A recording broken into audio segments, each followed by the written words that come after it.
அவன் மட்டும் என் கையில் கிடச்சான்னு வச்சுக்கோங்களேன், அவனை நான் கொலை பண்ணாமல் விட மாட்டேன், அவனை நான் சுக்கு நூறாக உடைக்காமல் விட மாட்டேன், அவனை நான் என்ன பண்ணுவேன்னு எனக்கு தெரியாது அப்படின்னு சொல்லி பயங்கரமாக கோபம் யார் மேலேயாவது நமக்கு இருக்கும் தானே.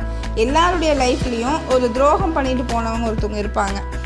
அப்போ அந்த மாதிரி நபர்கள் எல்லாம் நமக்கு நினைக்கும் போது நம்மை மீறி நமக்கு ஒரு ஆத்திரம் வரும்.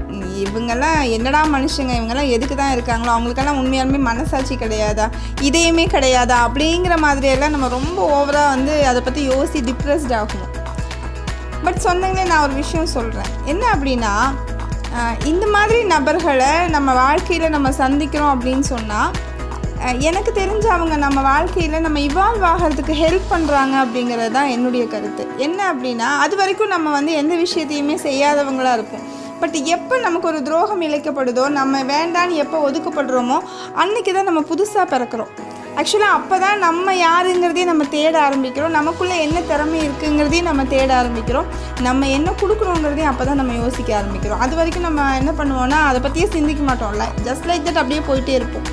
But when a person hits us, நம்மளை தாக்குறாங்க அப்படிங்கும்போது தான் நமக்கு அந்த டைம் தான் ஓகே, இனிமேல் தான் நம்ம லைஃப்பில் கரெக்டாக இருக்கணும், இனிமேல் தான் சில விஷயங்களை செய்யணும் அப்படின்னு சொல்லிட்டு தான் அடுத்த ஸ்டெப்பை நம்ம கொஞ்சம் ஸ்ட்ராங்காக எடுத்து வைக்க ஆரம்பிப்போம். ஸோ இந்த மாதிரி வாழ்க்கையில் துரோகம் பண்ணிட்டு போன நபர்களை நினச்சி நீங்கள் அவங்கள கொலை பண்ணிடணும், அவங்கள நான் கண்ணு முன்னாடி பார்க்கக்கூடாது, அந்த மாதிரியெல்லாம் சிந்திக்க வேண்டாம். மனசார அவங்க என்ன செஞ்சுருங்கன்னா, ஃபஸ்ட்டு மன்னிச்சிருங்க.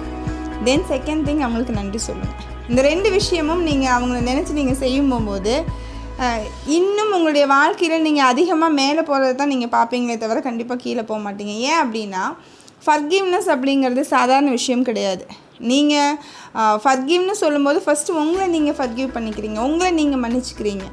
அடுத்தது தான் அந்த வார்த்தை ஃபஸ்ட்டு உங்களுக்கு தான் கேட்குது காதில், அதுக்கு அடுத்தது தான் அந்த மனிதருக்கு. நீங்கள் இதே இப்படி யோசிச்சு பாருங்களேன், டே நீலாம் நல்லாவே இருக்க மாட்டேடா, நீலாம் நாசமாக போயிடுவிடா, இப்படிலாம் நம்ம சொல்கிறோம் இல்லையா. இந்த வார்த்தை அந்த நபர் காதில் கேட்குதா அப்படின்னு பார்த்தா கேட்காது. அவங்க பாட்டுக்கு அவங்க வேலையை பார்த்துட்டு இருப்பாங்க. நமக்குள்ளேயே உட்காந்து யோசிச்சுக்கிட்டே திங்க் பண்ணிவிட்டு, அவன்லாம் இருக்க மாட்டான், அவன் கண்டிப்பாக வாழ்க்கையில் அனுபவிப்பான், அது நம்ம யோசிக்கணும்னு அவசியம் இல்லை. பிகாஸ் வாழ்க்கை அவங்களுக்கு என்னென்ன செய்யணுமோ அதை கண்டிப்பாக செஞ்சிடும். நம்ம யாருக்கும் எதுவும் செய்யணுங்கிற அவசியம் கிடையாது. நமக்கு அப்படி ஒரு விஷயம் நடந்துருச்சா, அதில் நம்ம என்ன பாடம் கற்றுக்கிட்டோம் அப்படின்னு சொல்லிட்டு அதை எடுத்துகிட்டு வலிக்கும் தான், எக்ஸாக்டாக சொல்கிறேன், கண்டிப்பாக வலிக்கும். துரோகம் இழைக்கப்படும் போது நம்ம வேதனைக்குள்ளாகுவோம். ஆனால் ஒரு விஷயத்தை மட்டும் சொந்தங்களே மனசில் வச்சுக்கோங்க, எப்போல்லாம் நமக்கு வலிக்குதோ அப்போல்லாம் நம்ம வளர்ந்துட்டுருக்கோன்னு அர்த்தம். வலிக்காத வரைக்கும் நம்ம வளரவே மாட்டோம். ஸோ வலிகளை தாங்கி பழகுவோம். வளர்வதற்கு அந்த வலிகள் தான் உதவியாக இருக்குது. அஸ்ஸலாமு அலைக்கும் ரஹ்மத்துல்லாஹி வபரகாத்துஹு. அல்ஹம்துலில்லாஹ்.